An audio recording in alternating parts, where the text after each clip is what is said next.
oficialmente, tá bom? Então, pessoal, boa noite, né? Para quem não me conhece, eu sou Regina Monge e eu sou fundadora do Neurobranding Lab. E nós começamos esse projeto aqui do Brand Talks durante o Covid, exatamente para levar um pouco de conteúdo, né? Para contar um pouco do que nós fazemos aqui.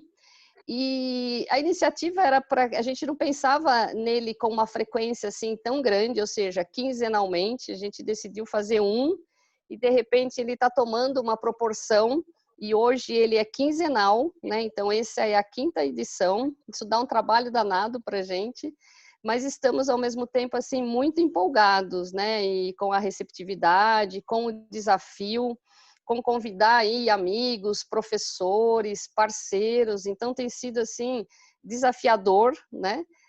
Mas ao mesmo tempo muito gratificante. E mais gratificante é que a gente às vezes tem pessoas aqui que já estão no 3º, no 4º, então isso é um incentivo para que a gente continue, tá bom? Então ele não tem nenhum fim lucrativo, ele é colaborativo, né? Então assim a gente faz um convite, alguém nesse momento próximo, que é mais fácil a gente convidar via network alguém próximo, por isso que eu bato muito na tecla do network, mas já a gente vai também, estamos já desenhando que a gente vai trazer um convidado internacional já, tá bom? Ou seja, em algum momento, a gente está com a agenda fechada já do Talk até final de outubro, mas já a gente vai ter um palestrante aí convidado de fora, e olha só como essa né, uma iniciativa bem simples, né, que não tinha nenhuma pretensão, está virando alguma coisa bem legal.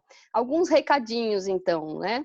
A planilha de network, que a gente sempre coloca a cada talk, preencham elas, troquem LinkedIns, se conectem, tá bom? Olha aí, a Rafaela entrou, legal, Rafaela. Abrindo a câmera, seja bem-vindo. Anne, né, Daniele, olha aí quanta gente.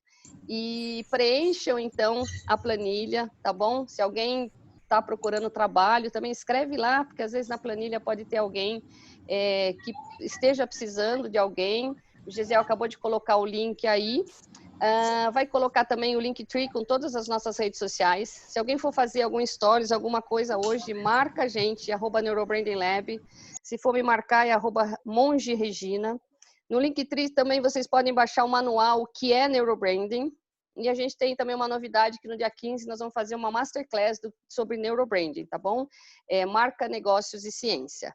E aí, o meu convidado de hoje, primeiro que assim, é uma honra tê-lo aqui, porque eu tive a oportunidade de conhecer o Nepo por volta de 2009, num evento, um amigo meu na Escola Superior de Propaganda e Marketing, na SPM, aqui em São Paulo, falou desse pensador brasileiro e falou, você conhece o Nepo? Naquela ocasião eu falei, não, eu não conheço o Nepo. Ele falou, então você tem que conhecer. E a partir dali, né, eu falei assim, então eu quero conhecer. Logo, alguns poucos meses depois, o Nepo veio a São Paulo, e nem sei se ele vai lembrar disso. E naquela ocasião ele estava com intensivo de final de semana. E lógico, né, estava eu lá para ouvir, afinal de contas, ele tinha sido muito, né, indicado. E eu passei lá aquele final de semana, não me recordo agora se foram 2 dias, se foi um dia todo. E a partir dali eu me encantei com esse pensador brasileiro. E desde então, assim, eu sigo, né, o seu pensamento. E desde o ano passado eu sou aluna da escola dele, que é uma escola de futurismo competitivo. Então, para mim é uma honra, porque parte do meu projeto do Neurobranding Lab, que eu fui, que é algo recente, né? Assim, recente que está no ar, mas é um projeto desde 2015. Eu venho de comunicação, venho de marketing e fui impactada pela neurociência aplicada. E não tinha formação no Brasil e eu, né? Me encantei com esse conhecimento e fui fazer uma segunda pós-graduação em Lisboa. Mas muito da motivação de seguir com esse projeto foi entender o pensamento do Nepo quando ele traz esse futurismo, mas não é um futurismo de achismo, é um futurismo embasado, né, em métodos científicos, e isso dá uma segurança. Então, não é uma questão assim, eu ouvi um pensador que discutia futuro e podia dar certo ou podia não dar certo, né? Ele prova essa questão de uma assertividade muito grande. E eu acreditando nisso também, então assim, ele tem muita responsabilidade por a minha decisão, porque ao tomar a minha decisão de seguir o caminho da neurociência, foi muito embasado de enxergar aquele futuro que ele já desenhava. E para mim é uma honra ter ele aqui, e eu vou deixar que ele mesmo se apresente. Então, para quem está conhecendo o Carlos Nepomuceno hoje, chama ele de Nepo, porque é assim que ele gosta de ser chamado. E aí, Nepo, é com você, e uma honra ter você aqui hoje para debater com a gente. Bom, pessoal, primeiro, Regina, te agradecer aí o convite, o pessoal que está dando apoio, agradecer aí ao pessoal que está assistindo. Nós estamos discutindo, em 2005, eu fui convidado para dar uma aula na COP, um curso de MBA, e um aluno levantou o dedo e perguntou: professor, o que uma empresa tem que fazer diante do mundo digital? Isso foi em 2005. E a partir dali, eu peguei, esse problema, o que pessoas profissionais e organizações têm que fazer em relação ao mundo digital, e comecei a estudar só isso. Regina, o meu primeiro livro foi sobre isso, rasguei, joguei fora. O meu segundo livro foi sobre isso, rasguei, joguei fora. O meu terceiro livro, Administração 3.0, ainda não rasguei, mas já estou fazendo o quarto. O terceiro é mais voltado para empresas, que é o Administração 3.0. E o quarto vai ser um livro sobre Civilização 2.0. O Administração é mais focado para a empresa. Está saindo agora, em final de agosto, vou lançar lá no Clube dos Autores. Quero fazer totalmente independente, não aguento mais editora. Vou fazer totalmente independente. Tudo está sendo feito diferente. Então, eu comecei a estudar esse tema e aí estou nessa brincadeira há 20 anos. Então, eu vou para os meus alunos dão feedback, eu vou ver qual é o resultado, eu vou vendo o que está acontecendo e a gente vai melhorando. Então, é um processo progressivo de aprendizado, que a gente vai aprendendo, vai melhorando, vai aperfeiçoando, e acho que a gente conseguiu chegar hoje, na minha opinião, com a melhor narrativa de futuro do Brasil. Porque a gente parte de algumas premissas que os outros futuristas não partem. Então, metodologicamente, a gente está à frente. Eu sou suspeita, né? Porque se eu já te sigo há tanto tempo, eu tenho que concordar com você. Para quem está chegando agora, né? Olha que legal. Se quiser colocar no chat aqui a cidade de onde está, a gente está vendo gente aqui de bastante lugares. Olha, eu tenho cliente aqui hoje que responsa, né? O Lélio, a Mari, tem a Cineide de Mongaguá, legal. O Rodrigo, que está sempre aí com a gente, né, Rô? Tô devendo um call com você, assim, né? Eu vou cumprir, juro para você.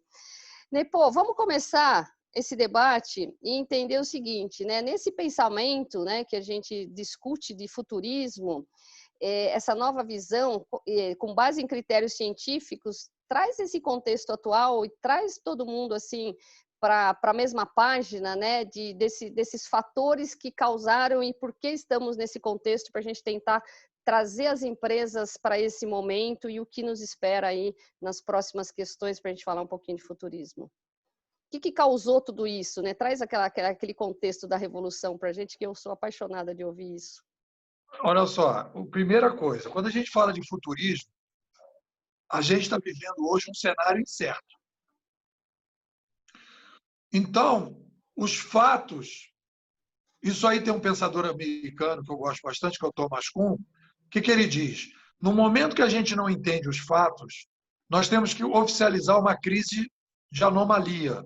Os nossos paradigmas estão equivocados. Esse é o problema que as pessoas estão tendo em relação ao mundo digital.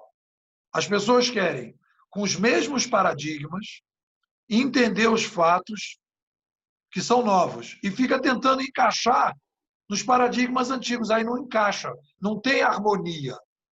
O primeiro diferencial que eu acho que a gente tem que ter, para o pessoal que está assistindo, é entender o seguinte: a vida sempre está certa. O que está equivocado são os nossos paradigmas. Só que as pessoas estão falando assim: essas coisas que estão acontecendo são meio estranhas para o meu paradigma, mas eu não vou mudar meu paradigma, porque o meu paradigma está certo. A vida que está estranha, não, querido.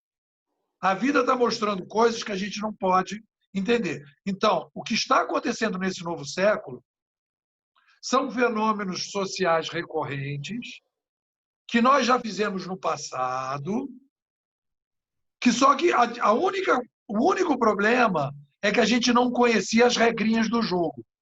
O grande barato para entender o novo século é entender as novas regras do jogo, que não são novas regras.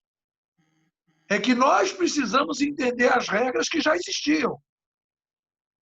Então, por que a gente está fazendo um futurismo diferente? Porque a gente não fica assim, olha aí, saiu um novo aplicativo. Olha lá, saiu uma inteligência artificial. Olha a internet das coisas. A gente não faz isso. O que a gente faz? Quais são as revisões de paradigmas que a gente tem que fazer? E, a partir daí, a gente começa a projetar com as novas regras. E aí a gente consegue enxergar o que a maioria não consegue.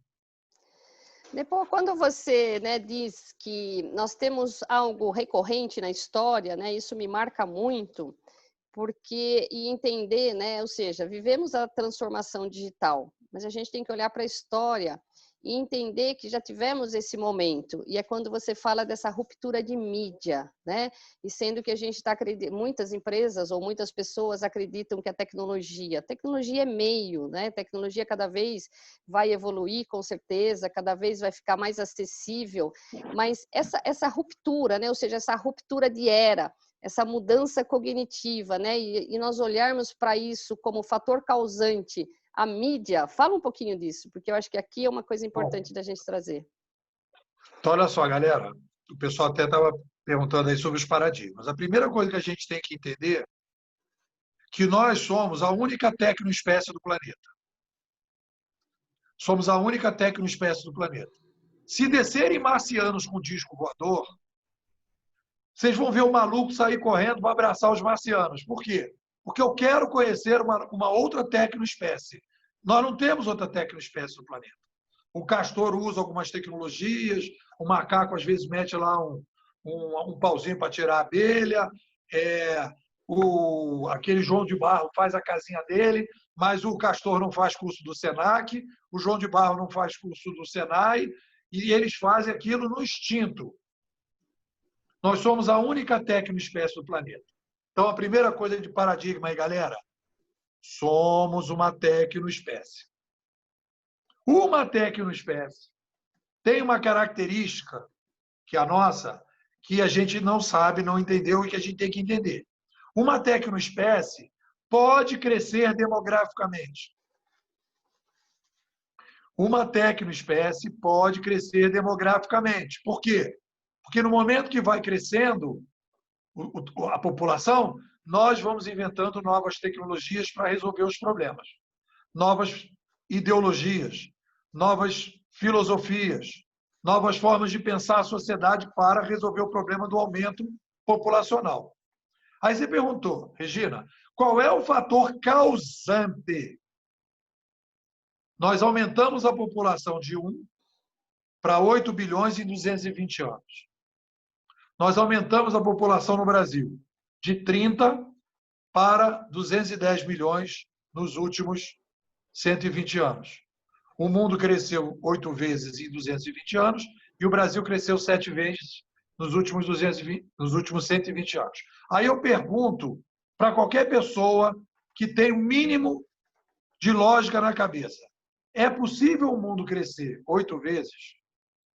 É possível um país crescer 7 vezes e não ter a necessidade de sofisticar os ambientes administrativos, os ambientes de comunicação? É possível fazer isso? Só para fechar, 1 bilhão de habitantes necessitam 3 bilhões de pratos de comida todos os dias.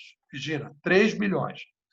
8 bilhões necessitam 24 bilhões de pratos de comida. Só que o ser humano é diferente do lobo. Nem todo mundo come igual. Cada ser humano come diferente. Cada ser humano tem um sapato diferente. E aí entram as subjetividades. Então, a complexidade é muito maior do que a quantidade, porque tem a personalização. E é essa crise que a gente está passando e o digital vem solucionar. Preste atenção, galera. O digital vem solucionar uma crise demográfica. Ponto.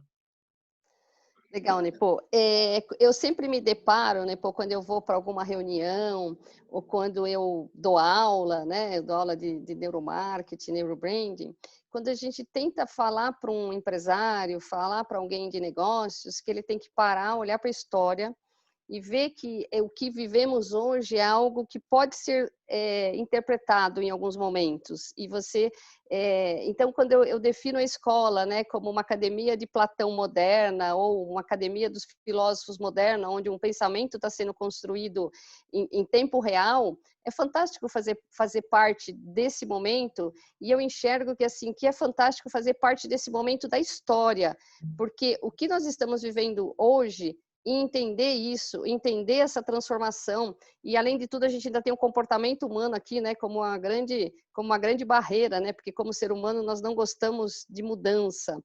E aí eu vou lançar uma pergunta aqui para você, que ela já vai encaixar na segunda, né, na segunda entrega que a gente se comprometeu de colocar aqui. O tempo é curto, não dá para a gente aprofundar muito, mas enquanto algumas empresas, né, eu vou trazer um pouquinho para a minha área aqui, enquanto algumas empresas ainda enxergam o branding como uma caixinha hierárquica debaixo do marketing, mais atrelada a uma identidade visual, a uma reputação de marca, né, a um controle de gestão de crise, eu já tenho algumas empresas, graças a Deus, pensando na questão do branding mais estratégico, mas aí quando eu volto para discutir isso com você, e é quando você diz, Regina, nós estamos falando desse momento do branding 1.0 ou o motor 1.1, que ainda ganha poucos anos, mas a gente já tem que discutir esse branding 2.0, que é essa transformação das empresas com um novo modelo de negócios. E aí, para emendar a tua resposta, eu acho que você vai ter que traduzir um pouquinho aqui para a gente qual é a diferença entre a digitalização e a uberização, né? E o que vem depois dessa uberização, que vai conversar com esse branding 2.0. Bom, para ajudar o pessoal aí, nós tínhamos acabado de falar de complexidade demográfica. Só para o pessoal entender a lógica, que é a seguinte: isso é a mudança das regrinhas do jogo que a gente tem que fazer. Olha só, galera. Primeira coisa, o aumento populacional. Quando você tem aumento populacional, a sociedade humana, é assim que o Sapiens funciona, fica aí esperando uma revolução de mídia para criar uma nova civilização.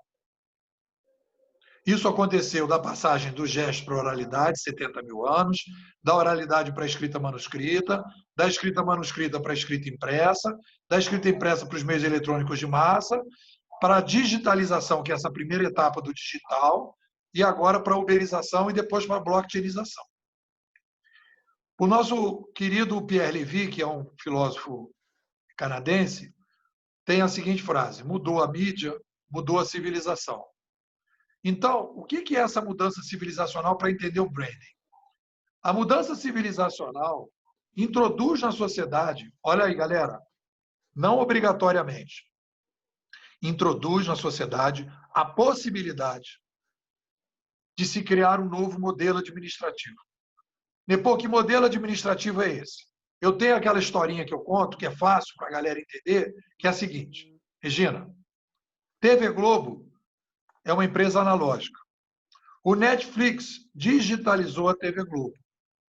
E o YouTube uberizou o Netflix.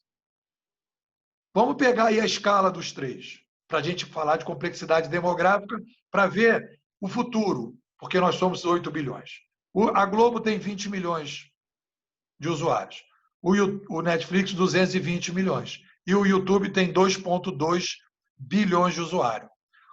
Como é que o YouTube consegue ter 2,2 bilhões de usuários? Porque o YouTube está usando o novo modelo administrativo. Quando a gente vai falar de branding, a gente vai ter que falar de dois brandings, que é isso que você está me perguntando. O branding 1.0 é praticado dentro do modelo da gestão. Vai até o Netflix, parou ali. Só que o futuro não será a Netflix. O futuro é o YouTube. Quando a gente vai falar de futuro do brand, a gente vai ter que falar. Você quer falar do futuro? Regina, você quer falar do futuro do brand? De curto, médio ou longo prazo? No curto médio é brand 1.0. é brand vertical das organizações que a gente conhece. Mesma coisa se a gente for falar de RH, mesma coisa que a gente for falar de atendimento, de ouvidoria, de qualquer coisa, é 1.0. É o mesmo modelo. Tem líder alfa, etc. Se vai falar de brand 2.0, como é que será o brand do YouTube blockchainizado mais para frente? Que aí a gente pode falar de brand 2.0 e brand 2.1.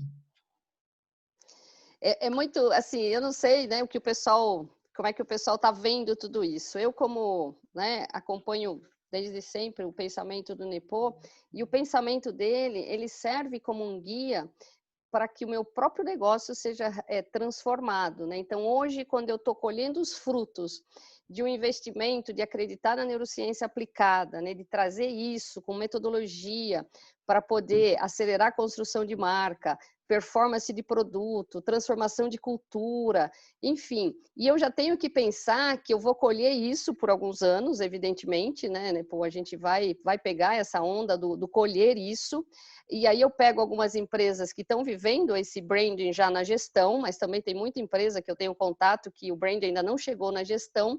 Só que, de repente, quando eu olho para um futuro médio e longo prazo, e a gente já está construindo um modelo, o próprio modelo de negócio nosso, do Neurobranding Lab, ele já é um modelo, plataforma de negócios, um modelo que já vai ter blockchain no futuro. Então, assim, é muito interessante quando a gente acompanha esse seu pensamento, e ele, né, ele não é um pensamento seu único, né? Você segue outros pensadores e não é uma aposta, é algo muito mais científico, se eu posso dizer assim, é você poder, assim, vamos dizer assim, colher um resultado de você estar acompanhando as tendências, estar acompanhando essa transformação, e mais do que tudo, você poder já planejar sua reinvenção dentro desse futuro de curto, médio e longo prazo. É muito louco isso. Eu não sei o que o pessoal que está aqui assistindo, o Miro está balançando a cabeça assim, né? Porque a gente vem discutindo muito isso.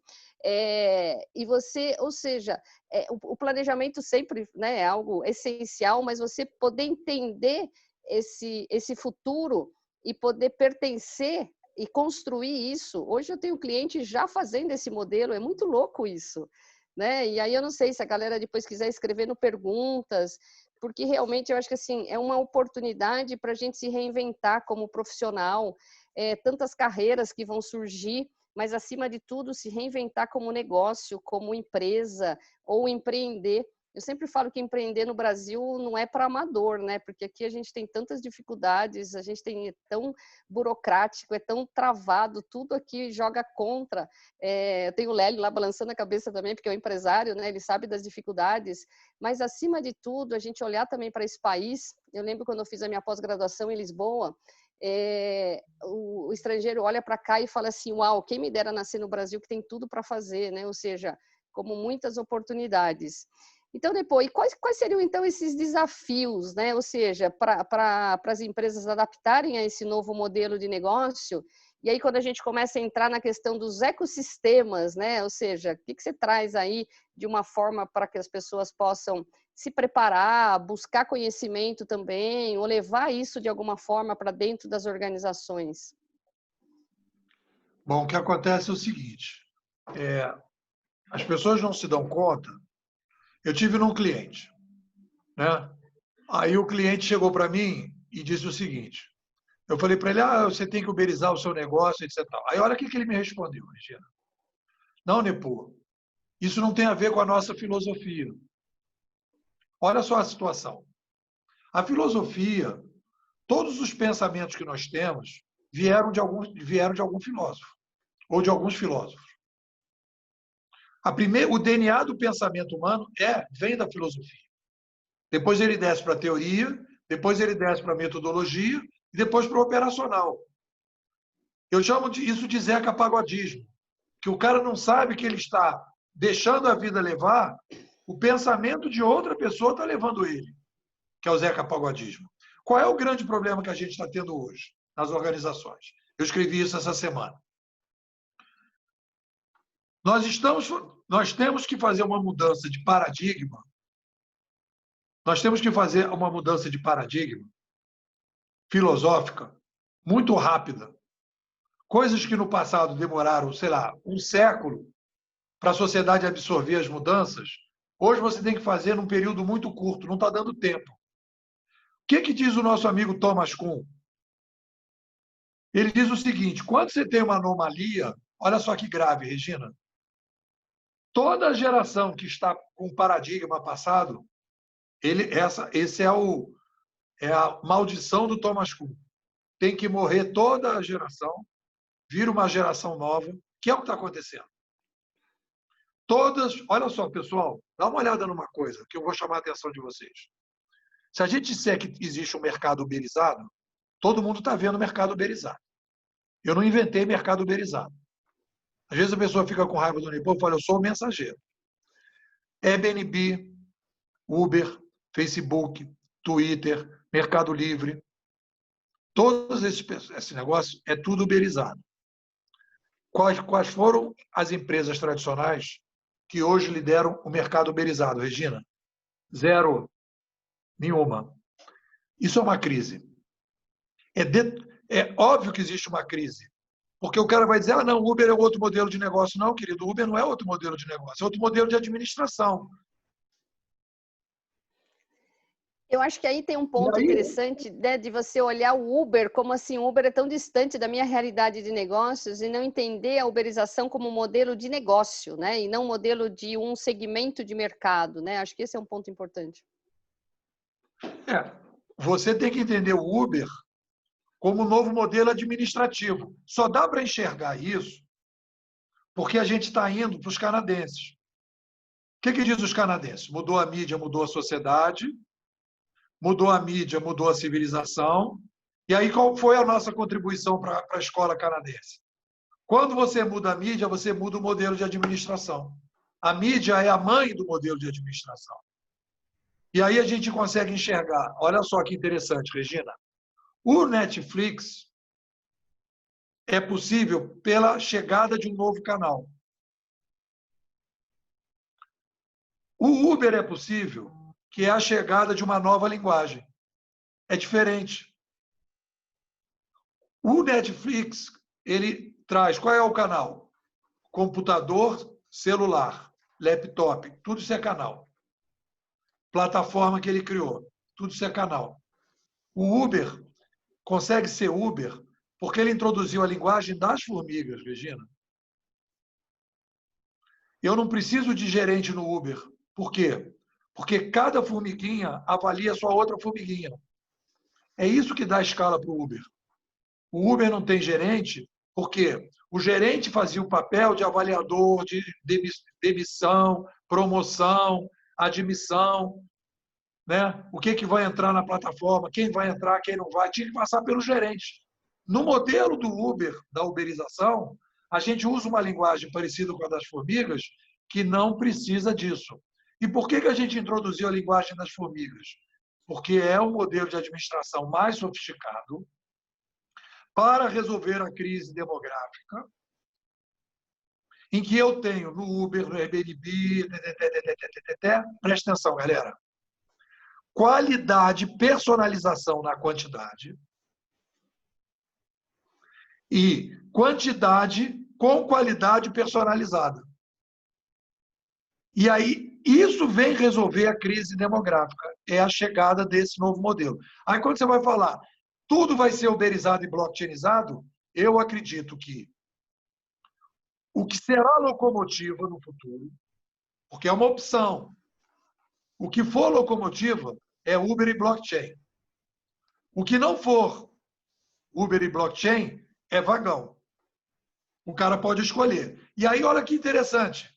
O cara vai, como faz a TV Globo hoje, atrás dos velhinhos, atrás do pessoal com menos poder aquisitivo. Por quê? Porque o mais jovem e o cara de alto poder aquisitivo já não assiste a TV Globo. Já caminhou todo mundo para o Netflix. E o YouTube já está lançando também o seu Netflix. Aí o cara fala, mas qual é a vantagem do YouTube? O YouTube tem 2,2 milhões de usuários. Se ele cobrar R$1, o que o Netflix cobra 19, ele tem 2,2 milhões. Quem que vai ganhar vantagem nisso? Nepo, você colocou um ponto, né, que acho que a gente, quando você fala, né, dessa desintermediação, né, ou seja, dessa descentralização, que hoje nas organizações, quanto maior, acaba sendo um grande entrave, né? Eu lembro que quando eu comecei o meu trabalho de conclusão de curso lá na ISG de Lisboa, eu optei por fazer uma entrevista com 50 executivos brasileiros para entender tomada de decisão em processos de inovação. E aí era muito interessante, porque assim, dentro de uma grande organização, eu como ser humano, né, como pessoa, na realidade nós não gostamos de mudança, né? Mudança incomoda o ser humano, mudança requer aí uma transformação muito grande e nós nós temos hábitos, né? Mudar dói, né? E você enfrentar uma inovação dentro de uma organização, né? Eu converso isso muito com o Miro vem da área de inovação de uma grande empresa, está aqui com a gente. É difícil você comprar briga dentro de uma organização. Comprar briga é uma expressão, né, de você levar esse desafio, sendo que assim o meu par, a minha outra caixinha dentro da empresa, né, ela não está afim dessa mudança.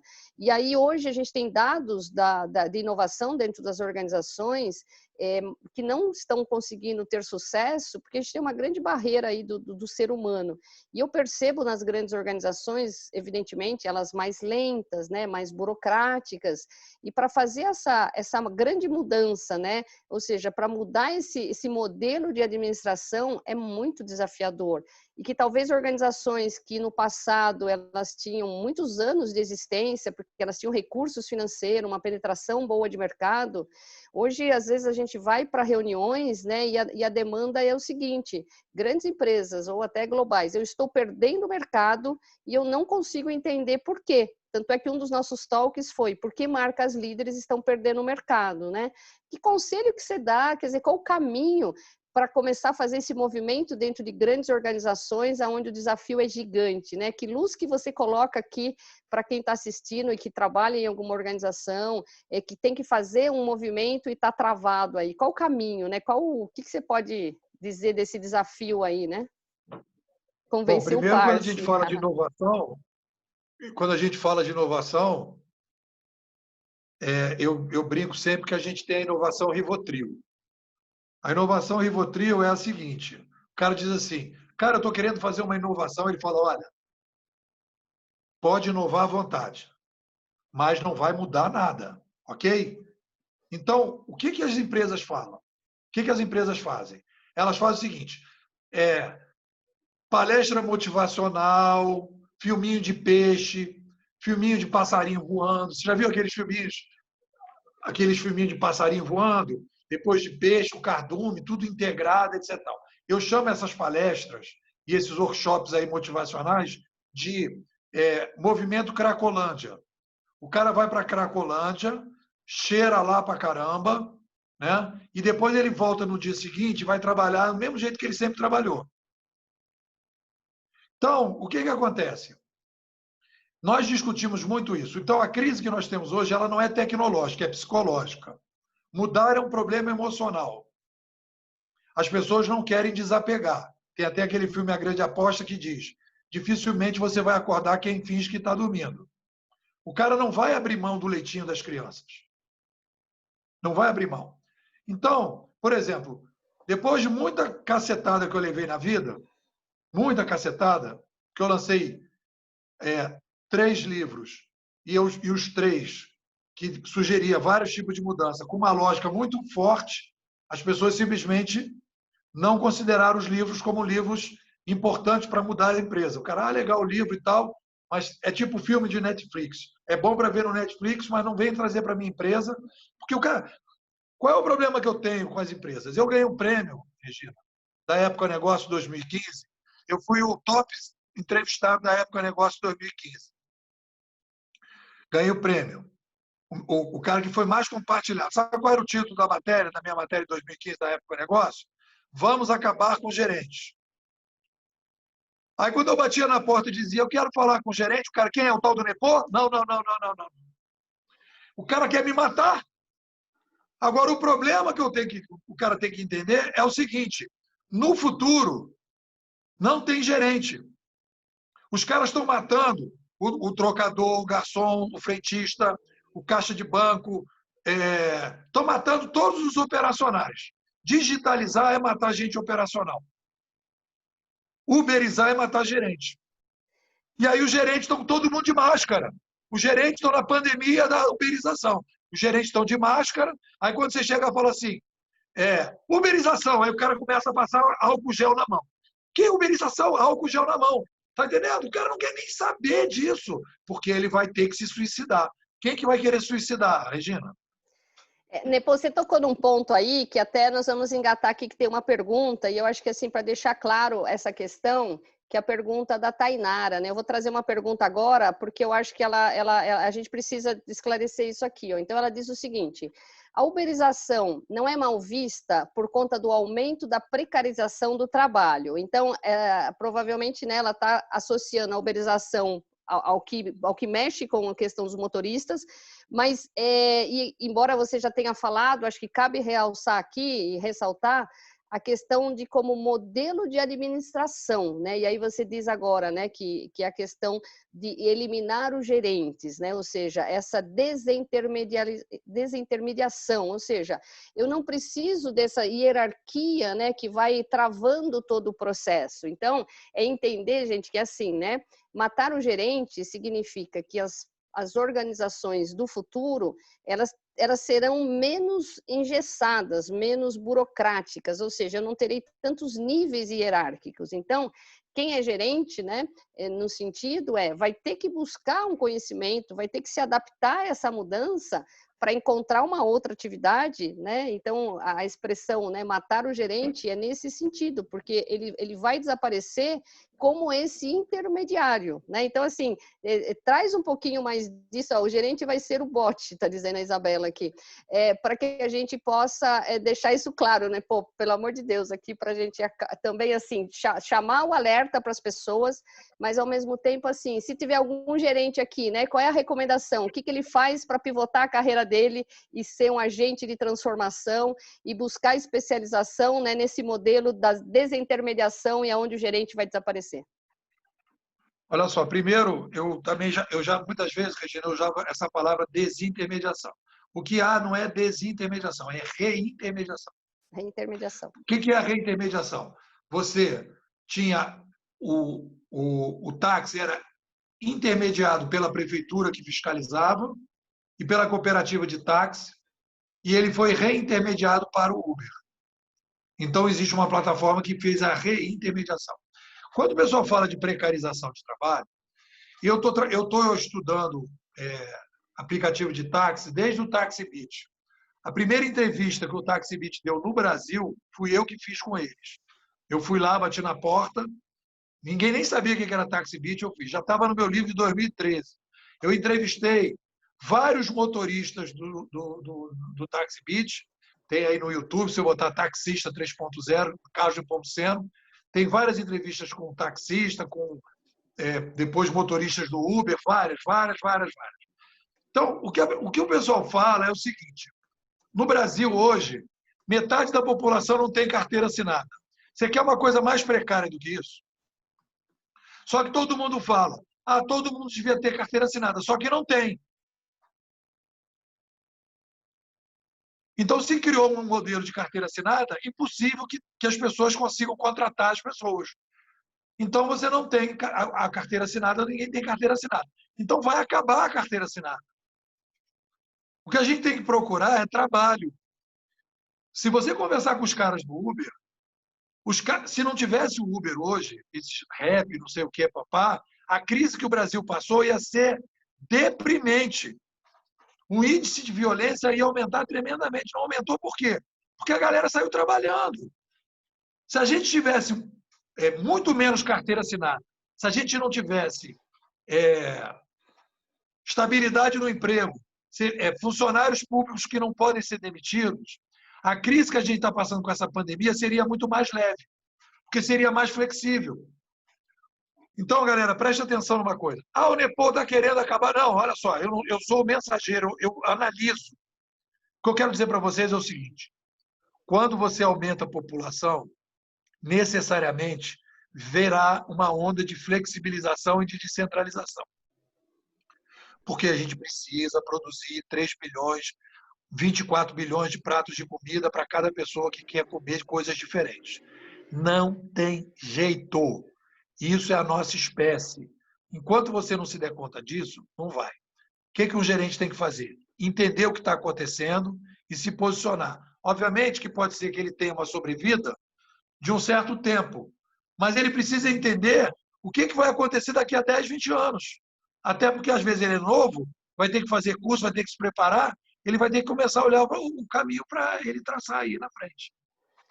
Legal, Nepo. E eu acho que essa questão, né, hoje, é a gente entender que a gente tem que estar estudando sempre, né? Eu tô aqui com 53 anos, né, já tenho, né, 2 formações, uma formação internacional, e eu sou aluna aqui da escola do Nepo, né, uma escola de futurismo, e ajudando a construir esse novo pensamento, e eu fico fascinada ali como aluna, como ouvinte, como participante, com colegas brilhantes que tem na escola. E fica o convite, a gente vai abrir para pergunta aqui no finalzinho, o Nepo fala um pouquinho da escola, quem quer conhecer, né? Então é uma escola nova, com uma proposta fantástica, né? Eu assino embaixo aqui, assim, eu me realizo de ouvir esses conceitos, né? E esse desenho que ele tem construído e traduzido de uma forma assim para a gente poder se reinventar, né? Seja se reinventar como profissional, seja se reinventar na forma dos nossos negócios ou pensar em uma transformação, porque a gente vai ter tempo para isso como profissional. Eu só preciso enxergar e me identificar para que caminho eu vou. Né? Então, assim, não é uma coisa que vai acontecer assim amanhã. Então, tá, nossa, agora amanhã eu vou. Não, eu acho que você tem esse tempo, né, Miro? O Miro está fazendo uma transição de carreira, ou seja, ele de inovação está indo para soft skill. Olha que grande mudança, né? E é muito fantástico isso.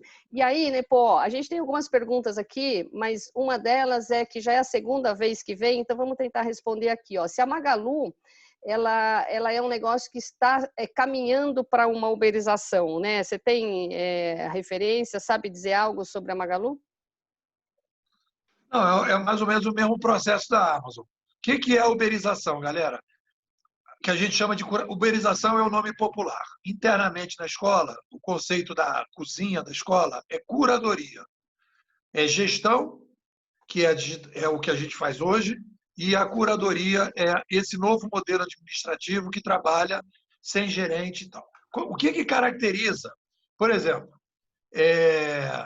eu fiz na Eduz, eu gosto da Eduz, vou criticar, porque eu tenho que criticar.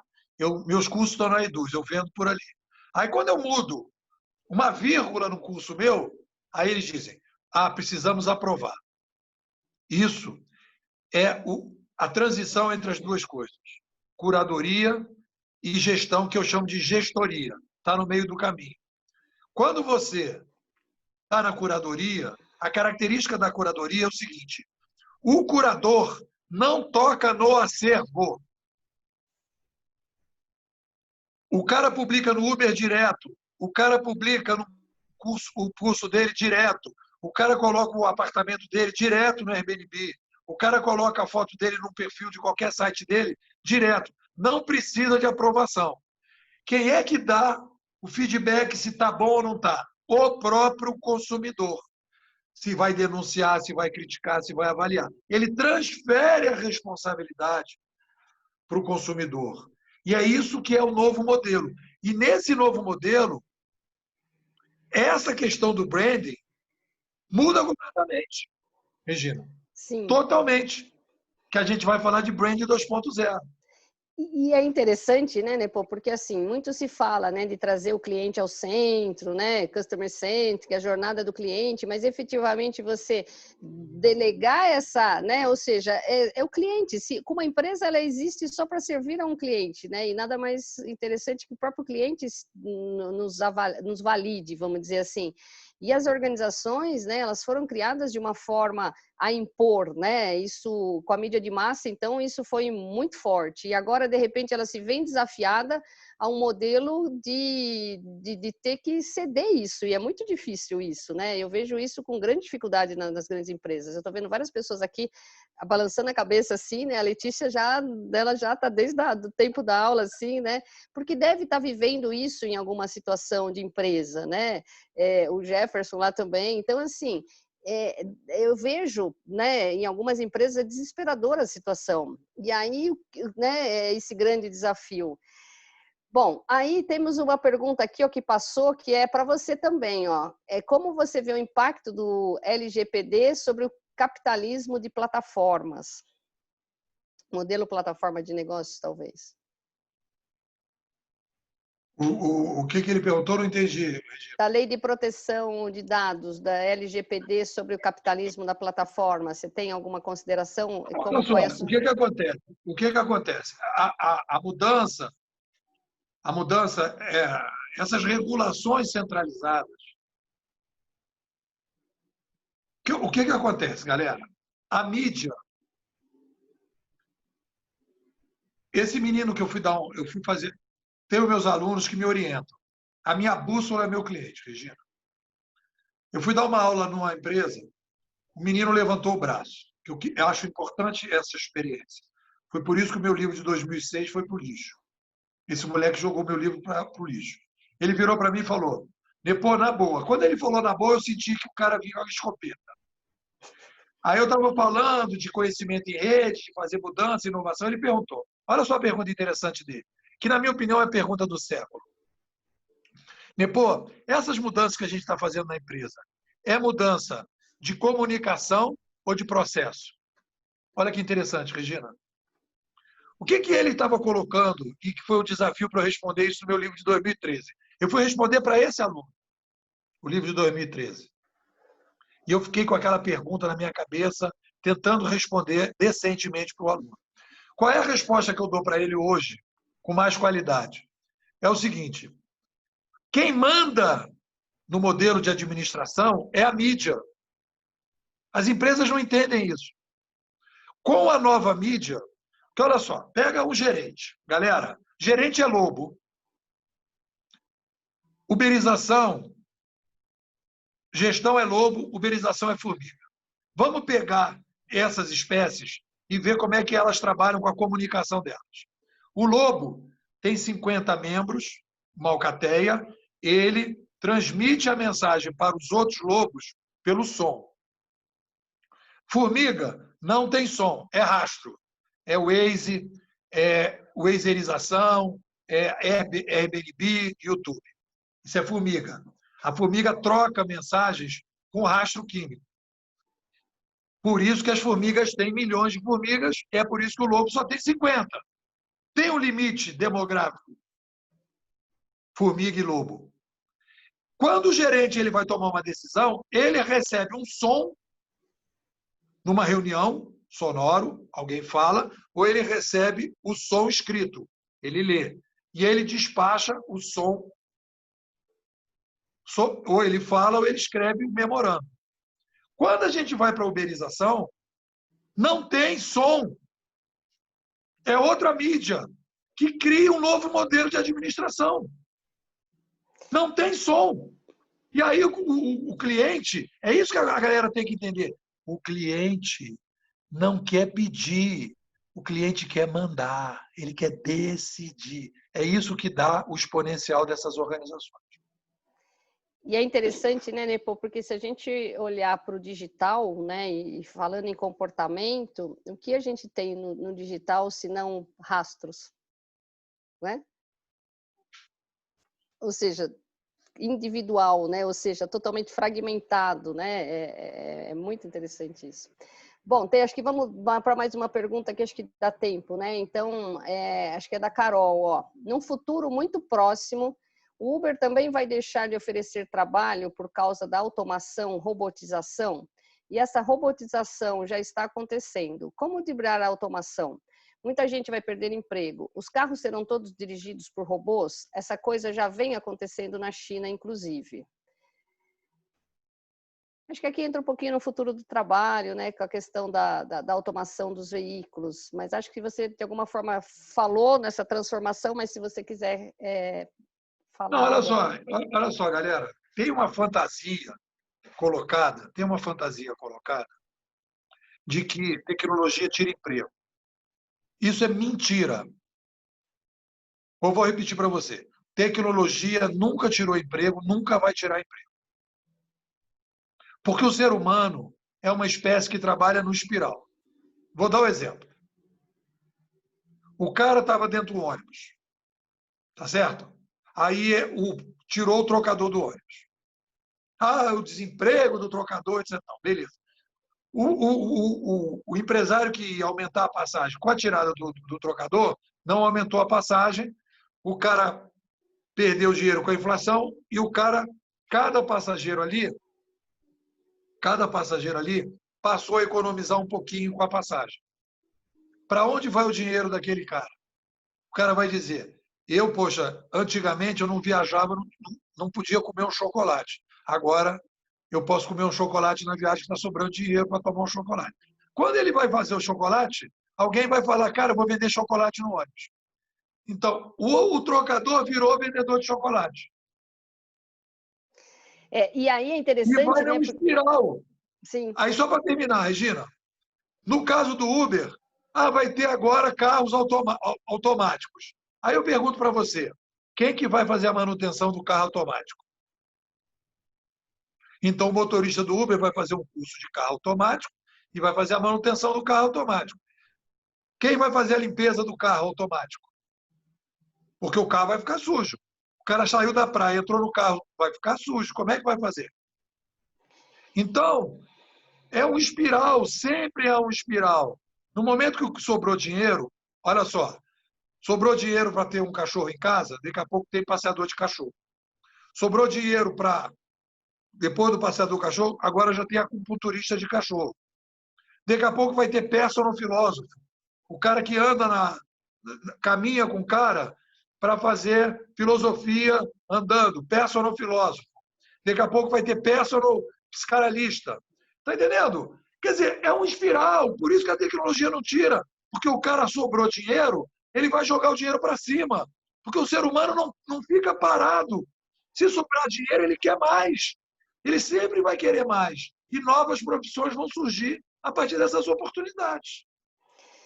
Eu acho que esse ponto que você colocou, né, é crucial. Eu acho que assim, né, há uma onda de dizer que a tecnologia vai acabar com os empregos, então criando esse pânico. Até porque quando a gente lida com o cérebro, nós preferimos, né, o ser humano prefere muito mais uma notícia negativa. Então ela potencializa, né, 3,5 vezes mais do que uma notícia positiva. Mas a notícia positiva é esse dado mesmo, ou seja, para cada emprego tirado surgem 5 novas possibilidades. Então, quando a gente olhar e tem inúmeros artigos falando sobre o futuro do trabalho, e tem tantas novas profissões, ou seja, há tanta escassez de novas profissões, então, para quem é jovem, para quem quer dar uma virada de carreira aí, existe um futuro aí de inúmeras oportunidades, né? Eu acho que não pode ter medo desse futuro, como desse futuro, mas eu já tenho uma certa idade, mas eu não sei o quê. Não, gente, eu estou com 53 anos e estou aí na escola do Nepô lá como aluna, e enquanto ele estiver lá na escola eu vou querer aprender, porque é fascinante essa transformação, né? Eu vejo aqui no meu time, o Miro, não sei a idade certinha do Miro, mas o Miro já passou de 40 com certeza, né? E está se reinventando profissionalmente, e olha que a área dele era transformação digital, né? Fala aí, Miro, que área que idade você tem? Traga aí. Eu estou com 47. Olha lá, 47. Então, e ele está se reinventando, e ele já é de uma área de inovação.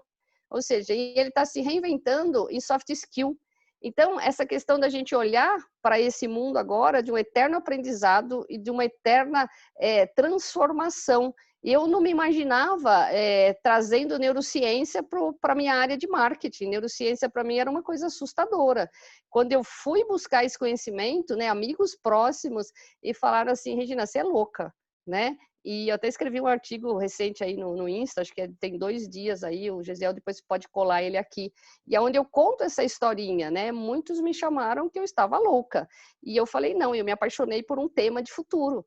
Só que você enxergar um tema de futuro, no momento, às vezes, ele vai causar problemas, né? Ele causa problemas com o seu time, ele causa problemas de amigos, na família, enfim. Mas se você tiver muito embasado, né, Nepo, muito embasado cientificamente, eu acho que assim, você consegue ter essa visão de futuro e se ver lá na frente. Então, eu acho que o grande objetivo de hoje é levar para vocês algo positivo, tá bom, gente? E levar algo positivo de que é possível fazer essa transformação, seja nas organizações, seja em cada um de vocês, ou seja, enxergar esse copo cheio, e eu acho que aqui no Brasil tem tantas oportunidades, né? Então, assim, e lembrem de preencher a planilha de network, que ela está lá para isso, tá bom? Alguém está perguntando aqui, acho que essa agora é para mim, né? Pô, como trabalhar branding 2.0 em medicina, né? O que vem para o futuro para essa área que é difícil uberizar. Eu acho que um ponto importante, né? Pô, não sei se você concorda comigo, é que a gente estava muito habituado, né, quando eu falo a gente, nós, a fazer copia e cola, né? O que meu concorrente está fazendo, então eu vou me espelhar no concorrente, e de repente cada empresa tem que se reinventar, né? Não mais diante de um segmento de negócios. Então, eu palestrei essa semana num fórum de marketing na área de saúde e estava se discutindo sobre reputação de marca, né?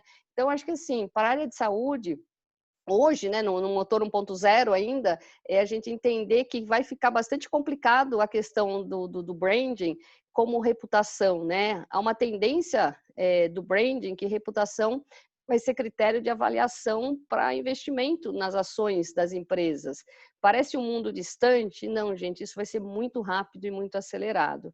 Eu acho que o ponto importante para qualquer empresa, e o Nepo colocou isso muito bem, se o cliente quer mandar, mas se você tiver um produto, tiver um serviço e você fazer o teu melhor para servir esse cliente, eu acho que já é um bom começo para você trabalhar essa marca, né? esse negócio, acompanhar essas mudanças e entender que cada organização ou cada ser humano vai ter que olhar para o seu próprio umbigo e entender o seu momento para se reinventar. Não sei se você quer colaborar aqui nessa questão, Nepo, porque não tem modelo Quero sim. pronto Tem várias para eu coisas dizer, que né? eu queria colocar algumas coisas aí. Primeiro, dizer para vocês o seguinte: o pior século que a gente teve foi o passado. Mídia de massa, aumento populacional, tivemos duas guerras fortes, centralização, né? Tivemos uma centralização fortíssima, comunismo, nazismo, mortes generalizadas, foi um século trágico. Você vê que nós estamos em 1920, 2020, quando a gente teve, no século passado, 1914 já tinha tido a Primeira Guerra, e a gente não teve uma guerra mundial esse século. Então o século está muito melhor. Por quê? Por causa da internet. A internet está permitindo que a gente possa descentralizar os problemas. E a partir daí a gente está conseguindo resolver. Então, quem está pessimista, fique otimista, porque a descentralização é a melhor coisa que o Sapiens pode viver. Só que a gente não tinha a possibilidade de descentralizar com a mídia passada e agora tem. Então, fique feliz. Segundo, não pense mais com a cabeça da sua empresa. Eu, às vezes, dou aula lá para o pessoal e falo, galera, eu estou lutando, desde que eu comecei a dar aula, para dar aula para CNPJ. Nunca consegui, Regina. Só dou aula para CPF. Só aparece aluno CPF. E eu quero CNPJ e só aparece aluno CPF. Por quê? Ninguém tem aula para CNPJ, é aluno. Pessoas. A pessoa tem que criar o seu projeto pessoal profissional. Se a sua empresa não quer mudar, problema da sua empresa. Nós aqui temos uma coisa interessante, isso vale para todo mundo, inclusive para o dono. Porque se os acionistas não quiserem mudar, ele vai lá, cria uma startup e vai embora. Então, a gente aqui trabalha, tem uma frase que a gente gosta muito, a gente estudou aqui, os alcoólatras anônimos. E a gente está vivendo uma coisa muito parecida. Existe hoje uma coisa que eu chamo de compulsão ao passado. Da mesma maneira que tem a compulsão à bebida, tem a compulsão ao passado. O que nos ensina o alcoólatra anônimo? A frase maravilhosa, que o Bill Wilson, no livro dele, Levar Adiante, a gente analisou, que é a seguinte: se você bebe, é um problema seu. Se você quer parar de beber, é um problema do AA. E eu digo para as pessoas a mesma coisa. Se você quer continuar bebendo esse passado, se você não tem problema em relação ao futuro, se você acha que o futuro não está te enchendo o saco, é problema seu. Agora, se você tem um problema com o futuro, você quer viver melhor, quer atuar melhor, aí passa a ser um problema nosso. Você tem que se mexer. Você que tem que participar da reunião do AA Futurista. Entendeu? E a galera fica, ai, que o meu chefe não quer mudar, a minha empresa não quer mudar. Você tem que mudar. Você tem que mudar. Não tem PJ, né? Na realidade, qualquer organização são várias pessoas, né, reunidas, sejam de que forma for.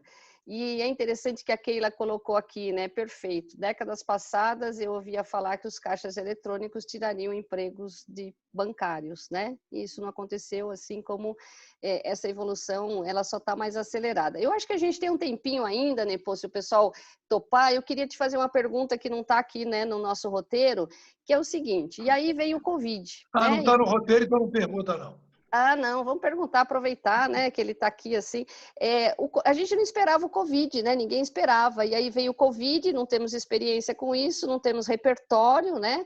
No primeiro momento, um baque total no sentido, né, de paralisação. Eu já percebo um movimento, mas assim, o que muda, né? O Covid acelerou ainda mais esse processo, né? E a gente começa a entender, ouvir falar esse novo normal. O Covid acelerou tudo isso. Qual é a tua visão em relação, né? O que o Covid traz de bom ou traz de ruim no sentido dessa transformação, né? Para acelerar as coisas do modelo, né? Coloca um pouco aí o teu vasto conhecimento aqui para a gente entender o COVID dentro do seu pensamento. Bom, olha só, o Covid é resultado do aumento populacional. Você aumentou a população. O pessoal fala, outro dia o cara estava falando, o problema do meio ambiente. Não, não, não. Covid é o aumento populacional, cada vez mais gente junta, e na necessidade da interação entre populações de diferentes lugares, circulação cada vez maior de pessoas em vários lugares, por causa da internet também. Então, o cara sai da China, vai para a Inglaterra, sai da Inglaterra, vai para os Estados Unidos, dos Estados Unidos ele vai para a África, da África ele vai não sei para onde, e aí essa transição, os vírus falam, cara, é uma maravilha para o vírus. Né? Então, isso tem a ver com o aumento populacional. Qual é o grande legado que eu acho que essa pandemia vai nos deixar? Basicamente, o mais importante é o seguinte: redução da taxa da zona de conforto. As pessoas foram afetivamente obrigadas a se relacionar melhor com a sua taxa, com a sua zona de conforto. Então, hoje, a receptividade para a mudança aumentou, a taxa de receptividade para a mudança aumentou muito. Né? Várias coisas aumentaram. Para a digitalização, foi um negócio espetacular.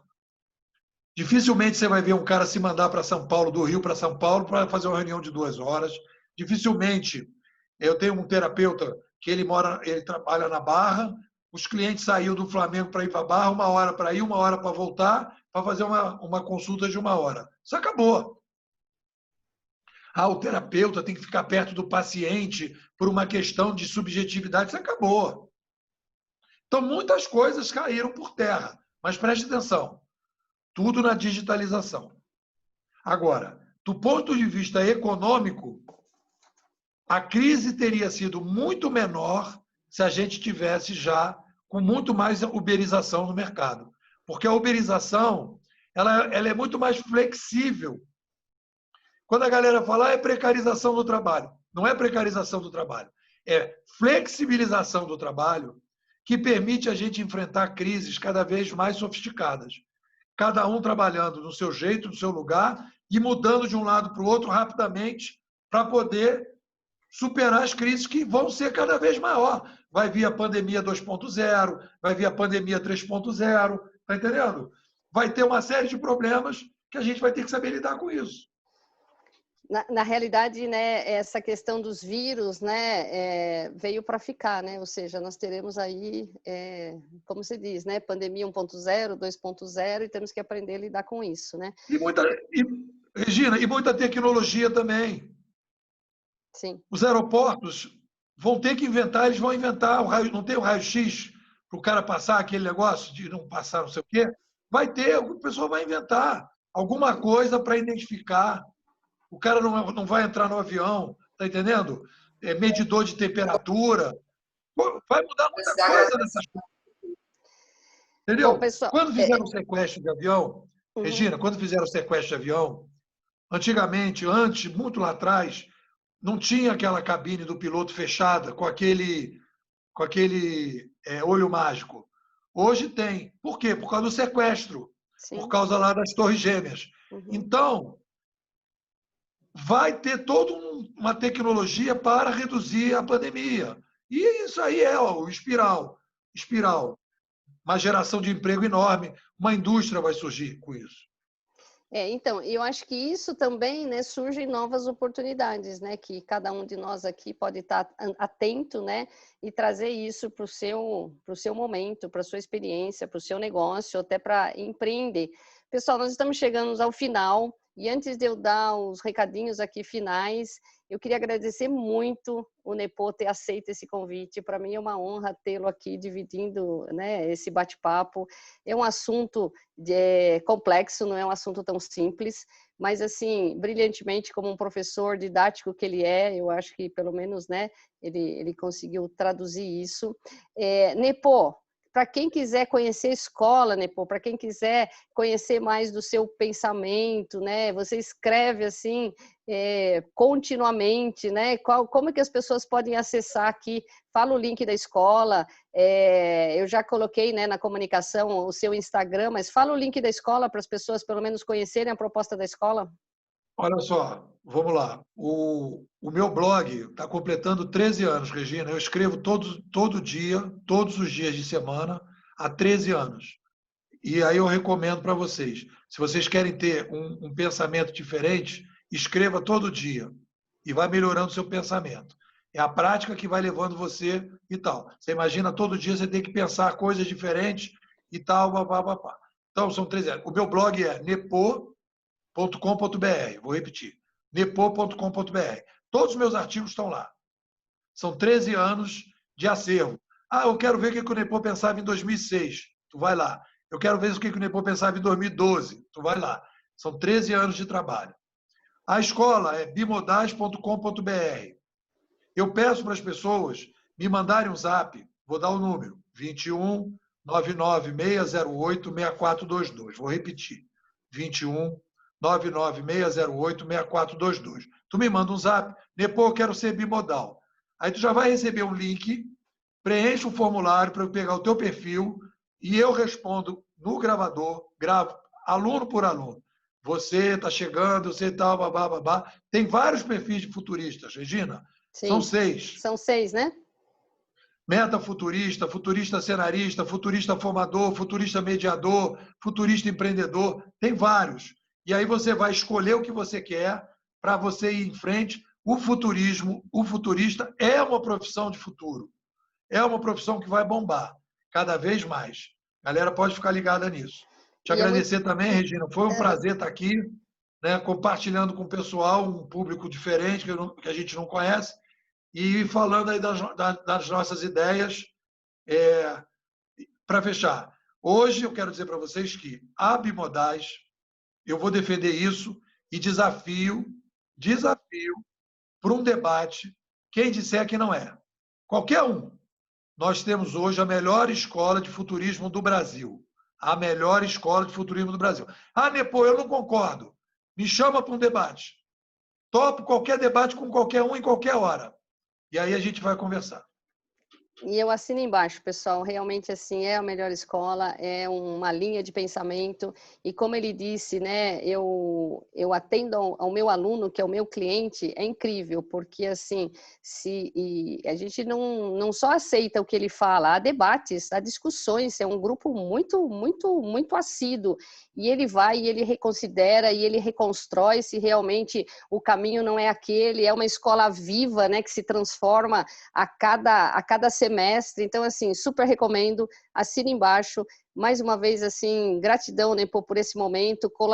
A Letícia já colou o número dele aqui que o pessoal estava pedindo, né? A gente manda também na comunicação de amanhã o link, o telefone. Eu vou pedir para o Nepo escolher mais 2 artigos lá para a gente compartilhar com vocês. No e-mail de ontem foram 2 artigos. E os recadinhos finais são, né? Acessem a planilha de network, gente, aproveita esse momento. Como eu disse, network é fantástico, network me ajudou muito, né? E eu sempre, se puder, fazer essas pontes, eu faço com o maior prazer. A planilha também, muita gente tem pedido certificado, então, inicialmente, o primeiro talk não tinha certificado, nós acabamos criando o certificado, então, aqueles que querem certificado, escreve lá na planilha, tem um campo para dizer se quer e querendo, escreve como que é o nome no certificado que nós mandamos. Esse projeto, então, ele é uma iniciativa do Neurobranding Lab, né, @Neurobranding Lab, uma iniciativa que surgiu no Covid de forma gratuita para disseminar conhecimento, sempre com convidado, um debate. Amanhã nós enviamos uma pesquisa, ajudem a gente a responder essa pesquisa, porque essa pesquisa vai direcionando novos temas. A gente já tem agenda definida até o final de outubro, vou dar um spoiler aqui, o próximo Brand Talks vai trazer UX, tá bom? Ele vai fechar esse título amanhã de manhã, mas, ou seja, vamos trazer UX aqui, que é tão importante para a experiência do cliente. E é isso, gente. Gratidão, né, por esse momento. Gratidão ao Miro aí. Miro vai fazer o fechamento, porque agora o Miro inventou um fechamento no talk passado. Vou passar a bola para o Miro. Gratidão aí pela presença de vocês, né? Gratidão ao Gesiel, nosso Grow Hack, um garoto aí brilhante, que é uma grande aposta aqui do Neurobranding Lab e tem feito uma diferença incrível aqui. E ao Miro para fazer esse fechamento aí, porque o Miro está aí produzindo podcast, né? Então, assim, vou deixar com você, Miro, a bola. Gratidão, Nepo. Grande beijo para vocês, pessoal. Obrigado, obrigado. Bacana. Então, lembrando a todos, os Brand Talks são oferecidos pelo Neurobranding Lab. Conectar marcas ao cérebro muda tudo. Obrigado, pessoal. Tchau, pessoal. Nepo, obrigada, viu? Gratidão imensa. Valeu, obrigado.